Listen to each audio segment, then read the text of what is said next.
selamat siang. Perkenalkan, nama saya Tresia Sani Indriani. Saya dari kelas 12 IPS 2. Saya akan menceritakan sejarah hidup saya dari lahir sampai SMA.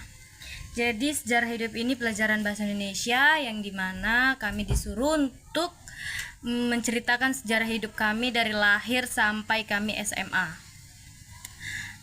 Saya lahir di tengah-tengah keluarga yang sederhana. Saya lahir pada tanggal 29 September 2006, di mana pada saat itu bisa dibilang tidak sesuai dengan bulan yang ditentukan oleh bidan atau lahirnya. Saya punya 5 bersaudara dan disinilah kisah perjalanan saya dari lahir sampai saya SMA. Saya waktu lahir saya bisa dibilang sering sakit-sakitan, dan orang tua saya bercerita bahwasanya saya bisa dibilang hampir lewat atau meninggal gak selamat karena saya sakit. Tapi orang tua saya itu berusaha untuk menyembuhkan saya, membuat saya sembuh, dan jadi puji Tuhan saya bisa sampai sekarang karena kegigihan mama saya.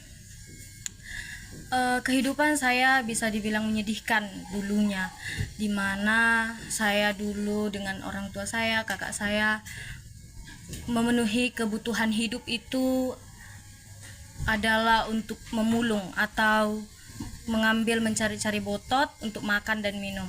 Sementara bapak saya adalah saat umur saya 4 tahun, adik saya lahir yang laki-laki.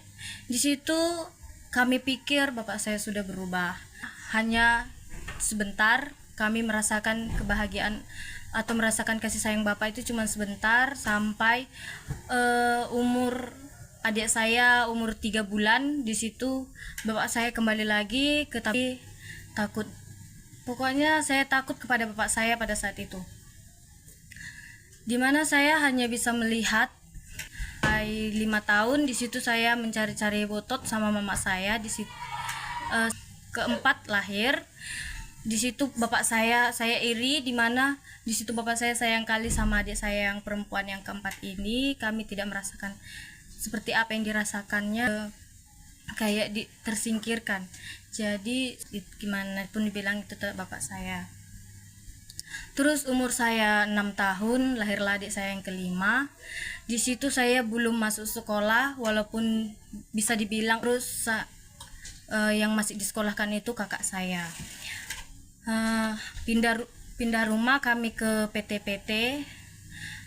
Bapak sudah mulai berubah dari segi tanggung jawab, sudah mulai berubah, dimana dia waktu tinggal di PT itu dia berubah, mau bekerja, jadi dari situ mama juga tidak pesan kalau pulangnya. 7 tahun saya masuk sekolah. Di situ sekolahku juga aku merasakan sedih yang sangat berat, dimana waktu aku sekolah kelas 1 semua orang tua menemani anak-anaknya untuk pertama kali masuk. Saya 1 SD, saya mulai semuanya dengan belajar. Saya belajar dengan baik atau apa, tapi saya bisa dibilang adalah anak yang bandel waktu SD, dimana saya suka melanggar saya tahu itu mungkin karena orang tua juga kurang kasih sayang, tapi saya bandelnya tidak melewati batas juga. Waktu kelas 1 SD botol juga biar bisa dijual untuk bantuin mama, karena kalau cuman bapak aja yang diharapkan belum tentu kami dikasih makan, karena uangnya pasti langsung ke kedai tua kalau nggak minum. Kendaraan mengantar jemput kami jalan kaki dari rumah ke sekolah. Kalau tidak diantar sama bapak. Memang bapak udah mulai berubah di situ, mau bertanggung jawab. Tapi kerja kami jalan kaki sampai ke rumah. Kami kan tinggal di PT. Di PT itu seperti ada angkutan busnya atau apa. Jadi kalau naik bus, kalau jawab tinggal di PT. Di PT itu seperti ada angkutan busnya atau apa. Jadi kalau naik bus, kalau nanti kami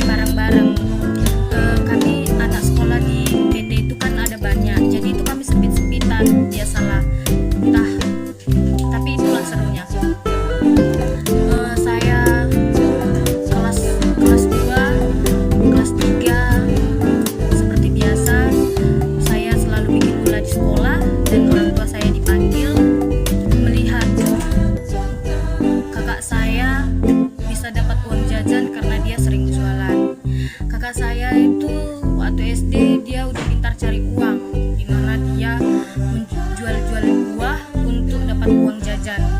Dia dulu kami susah banget dapat uang jajan kan. Jadi setiap dia jualan dia pasti akan bawa uang banyak lebih. Itu nanti dikasih ke mama, terus mama lah nyimpan. Pas waktu saya kelas 5, kakak saya udah di SMP Tarsisius Dumai. Di situ saya merasa kesepian, sedih, gak ada lagi yang menemani saya untuk jalan, gak ada lagi yang menemani saya untuk berjualan, gak ada yang menemani saya untuk mengambil botol-botol. Kami selalu numpang mobil bus seperti PT Rapi, Kondisel, ambulan, itu kami tumpangi biar bisa pulang ke rumah. Terus kalau kami jalan kaki nggak ada tumpangan, kami itu pasti mencari makanan supaya kami tahan lapar, karena kami nanti pulang sekolah itu jam 3. Kalau jalan kaki itu jam 5 nyampe ke rumah. Jadi biar tahan lapar, kami nyolong buah warga kayak nanas, pepaya.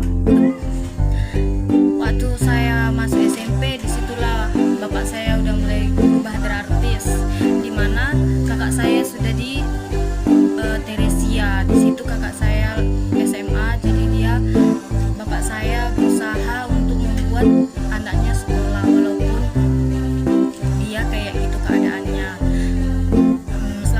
Kelas 7 SMP itu masa COVID-19, jadi saya belajar di rumah sampai kelas 8 baru saya punya HP. Kelas kali. Pas kelas 8 di situ bapak saya waktu kelas 9 masuk kelas 9 baru efektif belajar. Di situ kejadian tragis di mana bapak saya jatuh kecelakaan, tulang kakinya patah dan gak bisa jalan sampai 2 tahun. Bapak saya udah nggak kerja, saya pertama bilang udah nggak usah sekolah dulu karena saya masih pengen ngurus bapak saya. Tapi bapak saya bilang biarlah dia diurus sama keluarganya. Jadi bapak saya dibawa ke Perawang dan diurus di sana. Selama itu bapak saya udah mulai berubah dan nggak pernah minum-minum karena dia nggak bisa jalan, nggak bisa ngapa-ngapain, nggak bisa kerja juga. Jadi mama saya banting tulang untuk memenuhi kebutuhan sehari-hari yang dibilang sangat susah. Apalagi kakak saya di SMA Santa Teresia sekolah, adik saya juga sekolah, saya juga pengen sekolah. Karena saya berkeinginan sekolah di SMK untuk mengurangi biaya, karena SMK di mana saya bilangnya SMK karena saya kalau SMK di Perawang, bosan saya SMA di Santa Teresia. Terus waktu SMA baru saya merasakan banyaknya teman, serunya berteman. Dan pada saat saya masuk asrama, saya juga merasakan ternyata seperti ini ya, suasana di asrama berbeda, kekeluargaannya sangat seperti itu. Banyak kehidupan di asrama itu seru, apalagi saat melanggar aturan asrama, itu yang akan diingat sampai seumur hidup. Waktu kelas 11 ya seperti biasa kayak perjalanan. Bapak saya sudah makin berubah dari dulunya yang dia keras, pemukul, peminum. Sekarang bapak saya rumah itu selalu tertawa dan tersenyum. Aku senang Tuhan semua terkabul, tapi membuat bapak saya berubah. Mungkin jalan Tuhan yaitu membuat kaki bapak saya patah biar bapak saya itu berubah sebentar. Berdoa